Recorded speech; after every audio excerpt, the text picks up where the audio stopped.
Assalomu alaykum, hurmatli tomoshabinlar.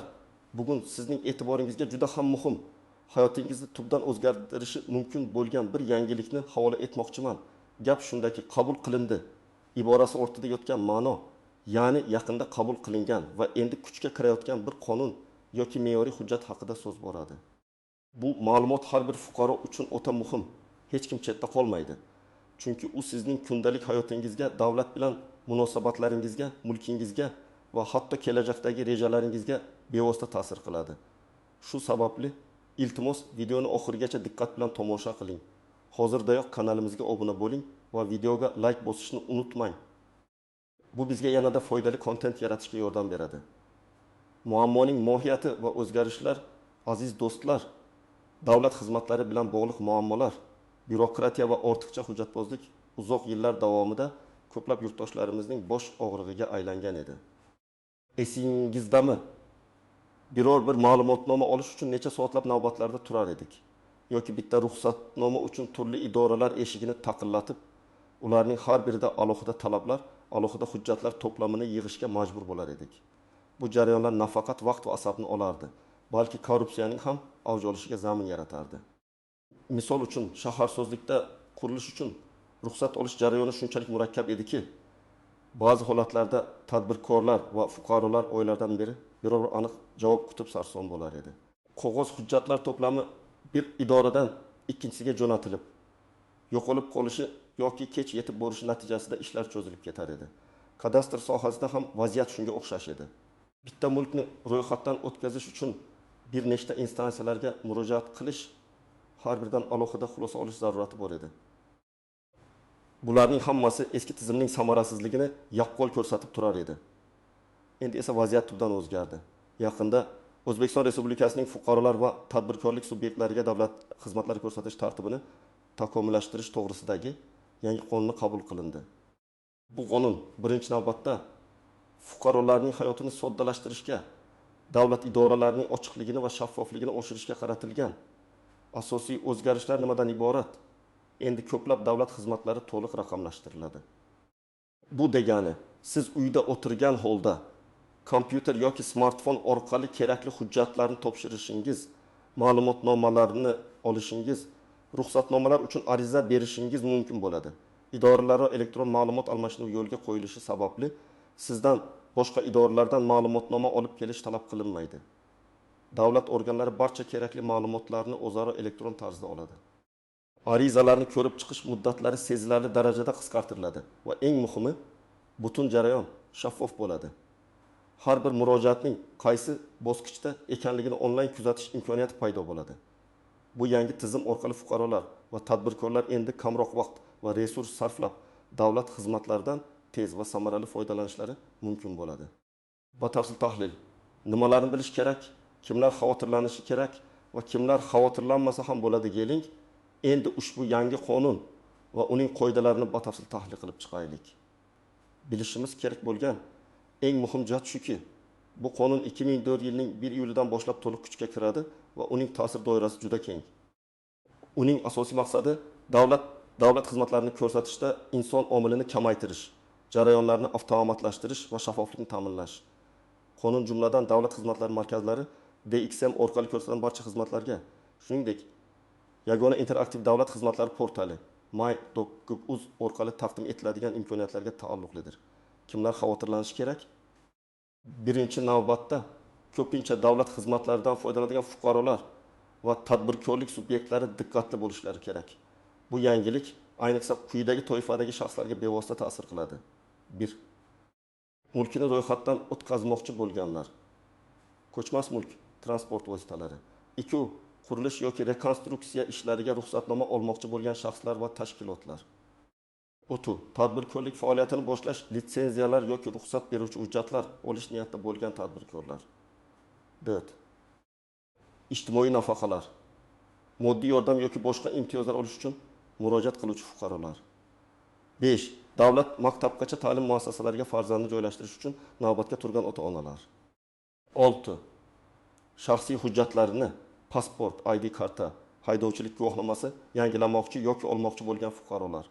Bu shaxslar endi yangi tartib qoidalarini o'zlashtirishlari elektron raqamli imzo olishlari va onlayn platformalardan foydalanishni o'rganishlari zarur bo'ladi. Aks holda ular kerakli xizmatlarni olishda qiyinchiliklarga duch kelishlari mumkin. Kimlar xavotirlanmasa ham bo'ladi. Agar siz yaqinvaqtcha davlat xizmatlariga murojaat qilishni rejalashtirmayotgan bo'lsangiz, albatta, hozircha siz uchun bevosita xavotirga o'rin yo'q. Masalan, agar sizning pasportingizni amal qilish muddati uzoq bo'lsa, sizda mulk bilan bog'liq hech qanday operatsiya rejalashtirilmagan bo'lsa va tadbirkorlik faoliyati bilan shug'ullanmaydigan bo'lsangiz, bu yangilik sizning kundalik hayotingizga darhol ta'sir qilmaydi. Biroq shunga qaramay, bu ma'lumotni bilib qo'yish kelajakda juda foydali bo'lishi mumkin. Zero ertami kechmi har bir fuqaro davlat xizmatlaridan foydalanishga majbur bo'ladi. Shuning uchun barcha uchun bu ma'lumotni o'rganib chiqishni va tayyorgarlik ko'rishni tavsiya qilaman. Keling, bir nechta real hayotiy misollarni ko'rib chiqaylik. Misol 1. Ko'chmas mulkni ro'yxatdan o'tkazish avvallari. Yangi qurilgan uyni yoki sotib olingan kvartirani o'tkazish uchun egalari kadastr agentligining hududiy bo'limlariga, soliq inspeksiyasiga, notariusga qatnab bir nechta hujjatlar, jumladan uyning texnik pasporti, oldi sotda shartnomasi, shaxsni tasdiqlovchi hujjat qabillarini qog'oz shaklida taqdim etishi shart edi. Bu jarayon o'rtacha 7000 ish kunini talab qilardi. Ba'zida esa murakkablik darajasiga qarab 20 kungacha cho'zilib ketar edi. Endi esa vaziyat boshqacha. Yangi qonunga muvofiq ko'chmas mulkni ro'yxatdan o'tkazish uchun ariza yagona interaktiv davlat xizmatlari portali my.gov.uz orqali elektron tarzda topshiriladi. Sizdan faqatgina oldi sotdi shartnomasining elektron nusxasi va shaxsiy ma'lumotlaringizni kiritish talab etiladi. Endi avtomatik tarzda shartnomalar haqidagi ma'lumotlarni kadastr agentligining elektron bazasiga yuboradi. Boshqa barcha kerakli ma'lumotlar, masalan, yer uchastkasining chegaralari, soliq qarzlari yo'qligi, tegishli davlat idoralari orqali mustaqil ravishda olinadi. Natijada ro'yxatdan o'tkazish muddati sezilarli darajada qisqartirildi. Endi bu jarayon 3 ish kundan oshmaydi. Bundan tashqari, xizmat haqi ham elektron to'lov tizimlari orqali amalga oshiriladi. Bu esa ortiqcha yugur-yugurlarning oldini oladi. Xato qilsangiz, tizim avtomatik ravishda xatolikni ko'rsatadi va uni tuzatish imkoniyatini beradi. Misol 2. Tadbirkorlik faoliyatini litsenziyalash avvallari biror bir sohada, masalan, farmatsevtika, tibbiyot ta'lim tadbirkorlik faoliyatini boshlash uchun litsenziya olish juda murakkab va sarzahmat jarayon edi. Tadbirkorlarga o'rtacha 20 turdagi hujjatlar, jumladan binoning ijarasi yoki mulk huquqi haqidagi hujjatlar, sanitariya epidemiologik xulosa, yong'in xavfsizligi bo'yicha xulosa, mutaxassislarning diplomlari va mehnat daftarchalari nusxalari kabilarini qog'oz shaklida taqdim etish talab qilinardi. Litsenziyalash organi bu hujjatlarni ko'rib chiqish uchun 30 kungacha muddatni belgilagan edi va ko'pincha qo'shimcha ma'lumotlarni so'rab, muddatni cho'zib yuborardi. Bu tadbirkorlar uchun katta moliyaviy va vaqt yo'qotishlarga olib kelardi. Yangi qonun bu jarayonni ham tubdan o'zgartirdi. Endi tadbirkorlar litsenziya olish uchun arizani to'liq elektron tarzda my.gov.uz orqali yoki DXM orqali berishlari mumkin. Litsenziya berish bilan shug'ullanuvchi davlat organlari endi boshqa idoralardan, masalan, Davlat sanitariya epidemiologik nazorat markazi, yong'in xavfsizligi boshqarmasi kerakli xulosalarni mustaqil ravishda elektron so'rovlar orqali oladi.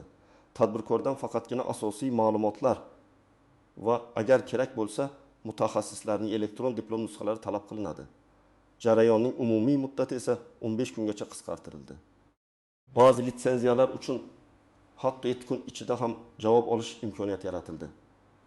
Bundan tashqari litsenziya to'lovlari ham elektron tarzda amalga oshiriladi va uning miqdori ham oldingiga nisbatan optimallashtirilgan bo'lishi mumkin. Bu tadbirkorlarning vaqtini tejab, biznes muhitini yanada qulaylashtiradi. Misol uchun, ijtimoiy nafaqalar va moddiy yordam nafaqa olish uchun murojaat qiluvchi oilalar avvallari mahalladagi yig'inlarga qatnab, bir nechta hujjatlar, jumladan oila tarkibi, daromadlar to'g'risidagi ma'lumotnomalar, ish joyidan ma'lumotnoma, uy joyga egalik huquqi haqidagi hujjatlar kabilarini yig'ish kerak edi. Keyin bu hujjatlar tuman, shahar, mahalla va oilani qo'llab-quvvatlash bo'limiga topshirilardi. Jarayon bir necha haftani olishi mumkin edi. Chunki barcha ma'lumotlar qog'ozda tekshirilardi. Yangi tartibga ko'ra, ijtimoiy himoya yagona reyestri tizimi doirasida murojaatlar yanada soddalashtiriladi. Fuqaro arizani MyPonkaGov uz orqali elektron tarzda topshiradi. Tizim avtomatik ravishda fuqaroning JSHIR jismoniy shaxsning shaxsiy identifikatsiya raqami asosida uning oila tarkibi, daromadlari, mulki haqidagi barcha ma'lumotlarni tegishli davlat idoralarining, masalan, Soliq qo'mitasi, kadastr agentligi, davlat pensiya jamg'armasi bazalaridan tortib oladi. Fuqarodan faqatgina asosiy ma'lumotlarni kiritish talab etiladi. Murojaatni ko'rib chiqish muddati 7 ish kunigacha qisqartirildi. Bu ayniqsa ehtiyojmand oilalar uchun katta yengillik bo'lib, ular vaqtni tejab, kerakli yordamni tezroq olish imkoniyatiga ega bo'ladilar. Bundan tashqari, inson omilining kamayishi korrupsiya xavfini ham sezilarli darajada pasaytiradi. Istisnolar, to'siqlar va noodatiy jihatlar har bir qonun yoki me'yoriy hujjatda bo'lgani kabi, yangi qonunda ham o'ziga xos istisnolar, e'tibor berish lozim bo'lgan to'siqlar va ba'zan oddiy ko'ringan, ammo chuqur nozikliklarga ega bo'lgan jihatlar mavjud. Ular haqida ham bilib qo'yish juda muhim. Istisnolar birinchidan, barcha davlat xizmatlari bir zumda to'liq raqamlashtirilmaydi. Ba'zi xizmatlar, masalan, davlat sirlari bilan bog'liq bo'lgan yoki juda murakkab texnik jarayonlarni o'z ichiga olgan xizmatlar hali ham an'anaviy tartibda, ya'ni qog'oz hujjatlar asosida ko'rsatilaverishi mumkin. Ushbu istisnolar qonunning alohida moddalarida yoki hukumatning tegishli qarorlarida aniq ko'rsatilgan bo'ladi. Misol uchun, shaxsning maxsus xizmatlar bilan bog'liq ma'lumotnomalarni olishda yoki harbiy sirga oid hujjatlarni rasmiylashtirishda hali ham ayrim cheklovlar saqlanib qolishi mumkin. Shuningdek, ba'zi bir aholi punktlarida, ayniqsa chekka hududlarda internet infratuzilmasi yetarli darajada rivojlanmagani sababli elektron xizmatlardan foydalanish imkoniyatlari cheklangan bo'lishi mumkin. Bunday hollarda DXMlar orqali yoki mahalliy hokimiyat organlari orqali an'anaviy xizmat ko'rsatish tartibi saqlanib qoladi. Ikkinchidan, ba'zi toifadagi fuqarolar uchun alohida imtiyozlar saqlanib qoladi. Masalan, nogironligi bo'lgan shaxslar, keksalar yoki boquvchisini yo'qotgan oilalar uchun elektron xizmatlardan foydalanishda qo'shimcha yordam tizimlari joriy etilishi mumkin.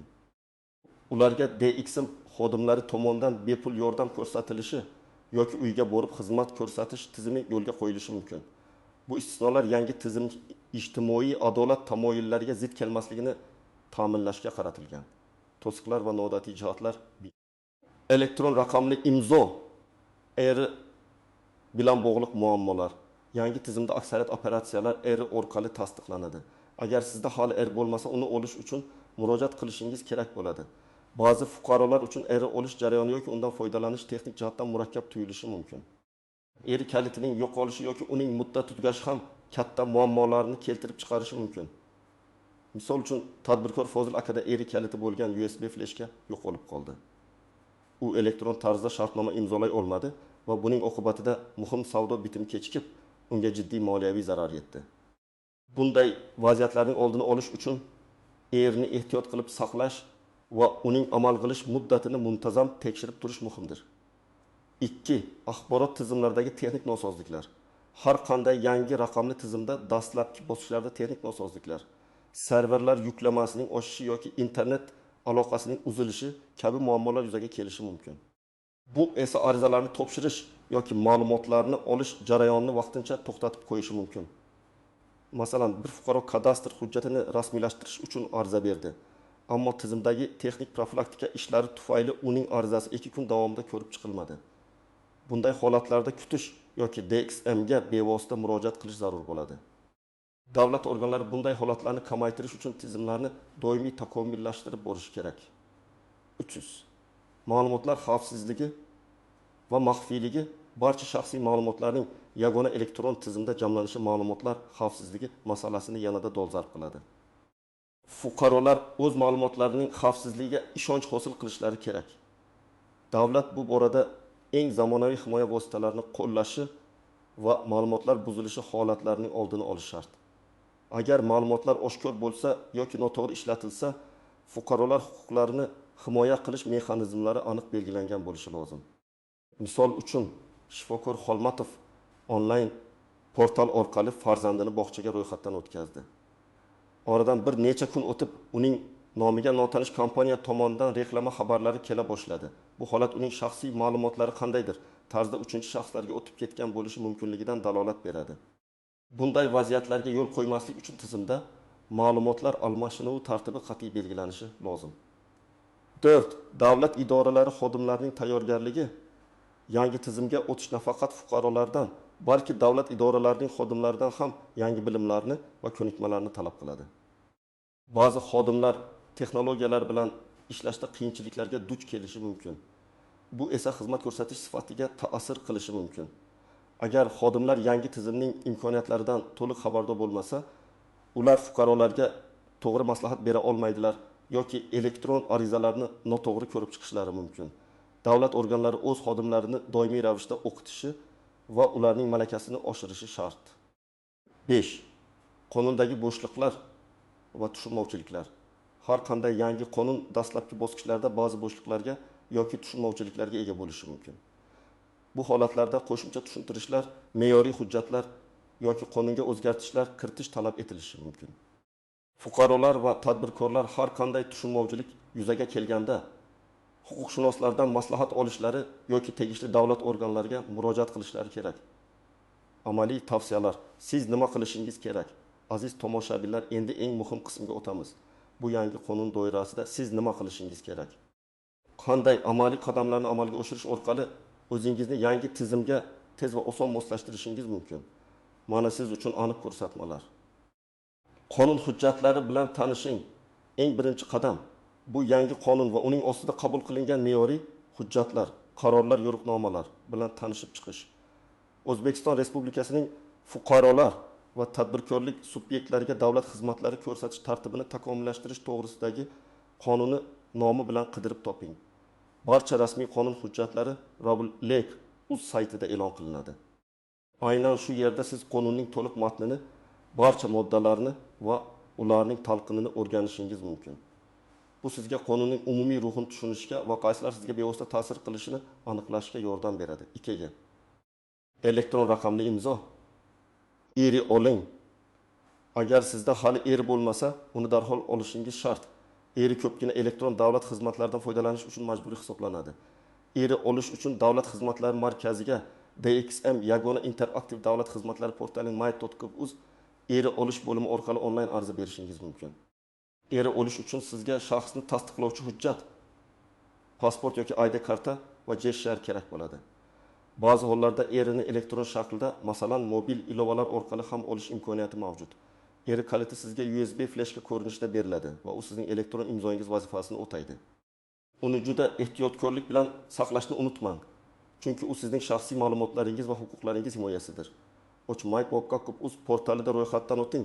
Yagona interaktiv davlat xizmatlari portali my.uz bu yangi tizimning asosiy platformasi. Bu yerda siz barcha elektron xizmatlarga kirish huquqiga ega bo'lasiz. Portalda ro'yxatdan o'tish juda oddiy. Sizning telefon raqamingiz, pasport ma'lumotlaringiz va J-shar talab qilinadi. Ro'yxatdan o'tgach, siz o'zingizning shaxsiy kabinetingizga ega bo'lasiz va bu orqali kerakli xizmatlarni tanlab, ularga ariza topshirishingiz mumkin. Ro'yxatdan o'tishda har qanday qiyinchilik yuzaga kelsa, DXM xodimlaridan yordam so'rashingiz mumkin. 4. Kerakli hujjatlarni elektron formatda tayyorlang. Kelajakda ko'pgina hujjatlar elektron shaklda taqdim etilishi kerak bo'ladi. Shuning uchun shaxsiy pasportingiz, tug'ilganlik haqidagi guvohnomalaringiz, nikoh qayd etilganligi haqidagi guvohnoma, mulkka egalik huquqi haqidagi hujjatlar, diplomlar va boshqa muhim hujjatlaringizni skanerlab, ularning sifatli elektron nusxalarini shaxsiy kompyuteringizda yoki bulutli xotirada saqlashni odat qiling. Bu sizga ariza berish jarayonida vaqtni tejashga yordam beradi. 5. Murojaat qilishdan oldin talablarni aniqlang. Har bir davlat xizmati uchun o'ziga xos talablar va hujjatlar ro'yxati mavjud. Arizani topshirishdan oldin my.uz portalidagi xizmat tavsifini diqqat bilan o'qib chiqing. Xizmatdan foydalanish tartibi va kerakli hujjatlar ro'yxati bo'limlariga alohida e'tibor bering. Bu sizga arizani to'g'ri to'ldirishga va ortiqcha xatoliklarning oldini olishga yordam beradi. Misol uchun, agar siz tadbirkorlik litsenziyasi olmoqchi bo'lsangiz, portalda aynan sizning sohangiz uchun qanday hujjatlar talab qilinishi, qanday me'yorlarga javob berishingiz kerakligi aniq ko'rsatilgan bo'ladi. 6. Shubhalangan vaziyatda mutaxassislarga murojaat qiling. Agar sizda biron bir bosqichda savollar tug'ilsa, yoki ariza berish jarayonida qiyinchiliklarga duch kelsangiz, o'z bilimlaringizga haddan tashqari ishonmang. Davlat xizmatlari markazlarining maslahatchilari, shuningdek MyTaxGos.uz portalidagi onlayn chat yoki kol markaz xodimlari sizga yordam berishga tayyor. Ulardan savollaringizga aniq va batafsil javob olishingiz mumkin. Ba'zi hollarda huquqiy masalalarda tajribali yuristlarga murojaat qilish ham maqsadga muvofiq bo'ladi. Buni bemalol so'rang. Hech qanday yomon joyi yo'q. 7. Internetga ulanishni ta'minlang. Elektron xizmatlardan samarali foydalanish uchun barqaror internet aloqasi zarur. Agar sizda uyda internet bo'lmasa, DXM'lardagi bepul Wi-Fi hududlardan yoki internet klublaridan foydalanishingiz mumkin. Shu bilan birga zamonaviy smartfon va kompyuterga ega bo'lish ham bu jarayonni ancha osonlashtiradi. Unutmang, ma'lumotli bo'lish sizni ko'plab muammolardan qutqaradi va vaqtingizni tejaydi. Yangi tizimga o'rganish dastlab biroz murakkab tuyulishi mumkin, ammo bu kelajakdagi qulayliklar uchun birinchi qadamdir. Xulosa va yakuniy chorlov. Aziz tomoshabinlar, bugun biz qabul qilindi iborasi o'rtada muhim o'zgarishlar, ya'ni davlat xizmatlarini ko'rsatish tartibini takomillashtirishga qaratilgan yangi qonun haqida batafsil gaplashdik. Biz eski tizimning kamchiliklarini, yangi tizimning afzalliklarini, kimlar uchun bu yangilik muhimligini va qanday amaliy qadamlar qo'yish kerakligini ko'rib chiqdik. Bu qonun O'zbekistonda fuqarolar va tadbirkorlar uchun davlat bilan munosabatlarni ancha soddalashtiradi, shaffoflikni oshiradi va byurokratiyaga barham berishga xizmat qiladi. Unutmang, har qanday o'zgarishlar dastlab adaptatsiya davrini talab qiladi. Ammo bu o'zgarishlar sizning hayotingizni yanada qulay va samarali qilishga qaratilgan. Ushbu videoda berilgan ma'lumotlar sizga yangi tizimga muvaffaqiyatli integratsiya bo'lishingiz uchun asos bo'lib xizmat qiladi degan umiddaman. Agar sizning bu mavzu bo'yicha fikr mulohazalaringiz, savollaringiz yoki shaxsiy tajribalaringiz bo'lsa, ularni izohlarda yozib qoldirishni unutmang. Sizning fikringiz biz uchun juda muhim. Videoga like bosing va kanalimizga obuna bo'lishni unutmang. Toki biz kelgusida ham siz uchun foydali va dolzarb ma'lumotlarni taqdim etishda davom etaylik. E'tiboringiz uchun rahmat va keyingi videolarda ko'rishguncha